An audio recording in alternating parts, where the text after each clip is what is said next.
గురవే నమః. మేం ముగ్గురం కలిసి భగవద్గీత గురించి చిన్న స్క్రిప్ట్ చేస్తున్నాం. మా ముగ్గురిని ఆశీర్వదించండి. జై శ్రీకృష్ణ, నా పేరు ప్రశ్న. జై శ్రీకృష్ణ, నా పేరు జవాబు. జై శ్రీకృష్ణ, నా పేరు భగవద్గీత. ఏమండోయ్, విన్నారా? ఈ అమ్మాయి పేరు భగవద్గీతట. పుస్తకం పేరు పెట్టేశారు. అది పుస్తకం పేరు కాదు, దైవ గ్రంథం పేరు.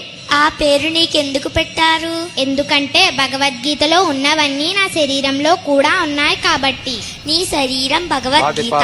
అవును, నా శరీరమే కాదు, మానవ శరీరాలన్నీ నడిచే భగవద్గీతలు. అయితే పంచపాండవులెవరు? పంచపాండవులు మన పంచేంద్రియాలు.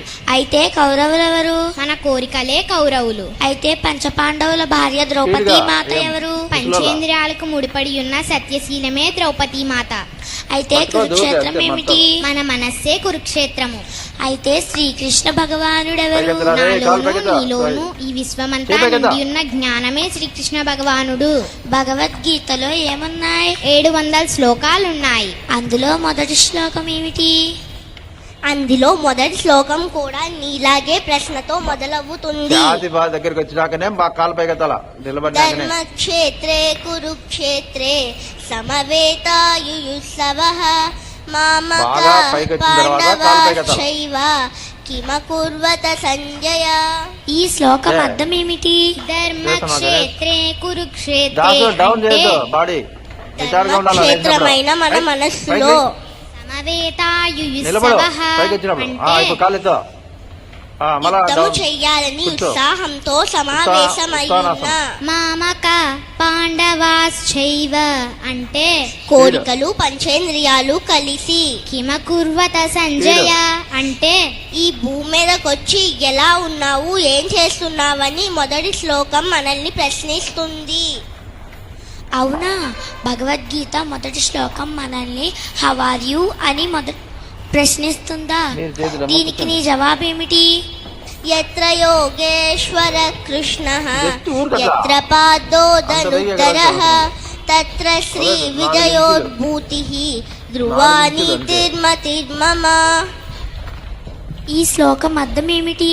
యత్ర యోగేశ్వర కృష్ణః అంటే ఎక్కడైతే జ్ఞానము నిండి ఉంటుందో, యత్ర పాదో ధనుర్ధరః అంటే ఆ జ్ఞానం మీద గురి పెట్టి ఉన్న శిష్యుడుంటాడో, తత్ర శ్రీ విజయోర్భూతిః అంటే అక్కడే విజయం కలుగుతుంది. ధ్రువానీతిర్మతిర్మమ అంటే నీతి నియమాలతో వర్ధిల్లుతాము.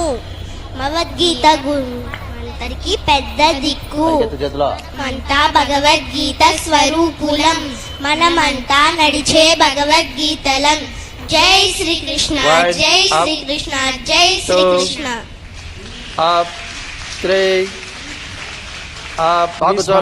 ఇలాంటి కార్యక్రమం మనందరికీ కూడా చూపించినందుకు, అలాగే ఆ స్కిట్ కి పిల్లల్ని రెడీ చేసిన ఒకసారి సురేంద్ర కూడా ఒకసారి గట్టిగా చప్పట్లు కొడదాము. మన ధర్మానికై నిలబడి అన్ని వైపులా పరుగులు తీస్తూ ఉంటాడు మన సురేంద్ర. అద్భుతమైన సేవ అది. అలాగే ఇలాంటి సేవని కంటిన్యూ చేసి వందల మంది పిల్లల్ని ఇలా ట్రైనింగ్ ఇవ్వాలి అని చెప్పి సాయి లక్ష్మి గారు భగవద్గీత బోధకులు, ఆవిడ కూడా ఒకసారి గట్టిగా చప్పట్లు కూడా నేర్పిస్తున్నారు. ఇంకా మరింత మంది పిల్లలకి నేర్పించాల్సిందిగా, అలాగే సద్గురు యొక్క పూర్ణమైన ఆశీస్సులు అందరికీ ఉండాలి అని కోరుకుంటూ జై గురుదత్త.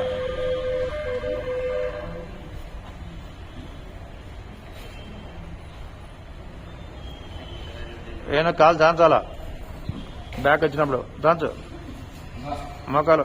అది మీకేమి ఇబ్బంది ఏముండదు కాదు. ఆ అబ్బాయి పెళ్లి కాలేదు కదా, అయిందా? ఏకాదశి చాలా కష్టాలు పడ్డాం నేర్చుకోవడానికి. ఫోటో తీసిన వీడియో రెండు సార్. అలాగే అక్కడ చాలా కష్టాలు పడ్డాం. నాకు కాలికి బ్లడ్ కూడా వచ్చింది. Very good. దాని తర్వాత స్టేజ్ మీద డ్యాన్స్ చేసాక ఈ ప్రైజెస్ ఇచ్చారు. అంత కష్టం పడ్డాక ఇది వచ్చింది కాబట్టి చాలా సంతోషంగా ఉన్నాం.